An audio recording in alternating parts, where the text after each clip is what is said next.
सबसे महत्वपूर्ण बात जिसका प्रधानमंत्री जी ने वीडियो के माध्यम से जिक्र भी किया, टू एंश्योर स्पीडी जस्टिस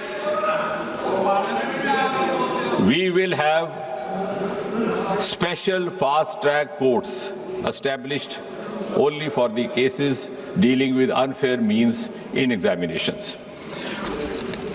और चाहे वो स्पेशल टास्क फोर्स हो, चाहे वो central agency, because this bill and the earlier bill also entitles the government or the authorizes the government to pass this on to any central agency or to special task force or even when the police RC is conducting.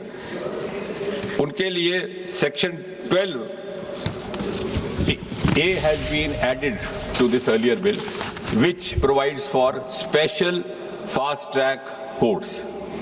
अब उसमें भी हमने एक समय सीमा तय कर दी है. The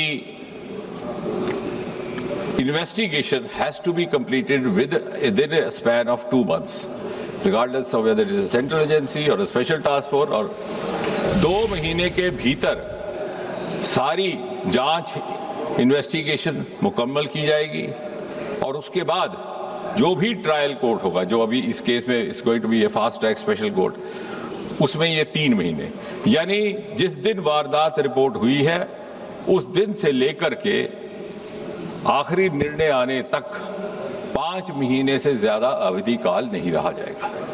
so I think this is one of the most important components incorporated in this amendment. और उसके बाद भी अगर कोई अपील करना चाहे तो appeal will not be less than double bench of high court and appeal within 30 days. That too if there are justifiable grounds to satisfy the crowd. इसके साथ ही साथ इससे जुड़े जो और जुर्म होंगे, जो और क्राइम होंगे, they will also not go unattended और स्कॉट फ्री. जो हमारी भारतीय न्याय समिति के प्रावधान है उसके अंतर्गत उनका ही निवारण करने का प्रावधान रहेगा.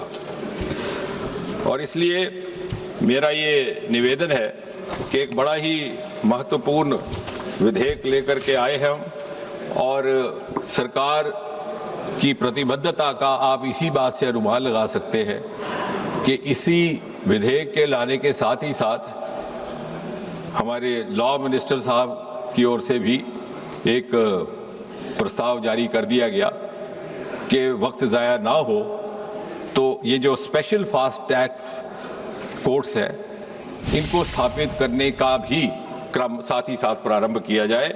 उसमें दिल्ली, मुंबई, कोलकाता, मध्य प्रदेश, बिहार, उत्तराखंड में पहले ही इन्होंने गठित कर दिया है और आने वाले दिनों में बाकी स्थानों पर भी. तो कहने का कुल मिलाकर के तात्पर्य है, बहुत समय ना लेते हुए, कि सरकार की नीति बड़ी ईमानदार है और ये संशोधन भी एक बड़े ईमानदाराना प्रयास के तहत लाया जा रहा है. और मुझे विश्वास है कि किसी भी दल के नेता को या किसी भी पार्टी के किसी भी माननीय सदस्य को इसमें कोई आपत्ति नहीं होगी. यदि आपत्ति हुई तो देश की जनता को उनसे आपत्ति होगी.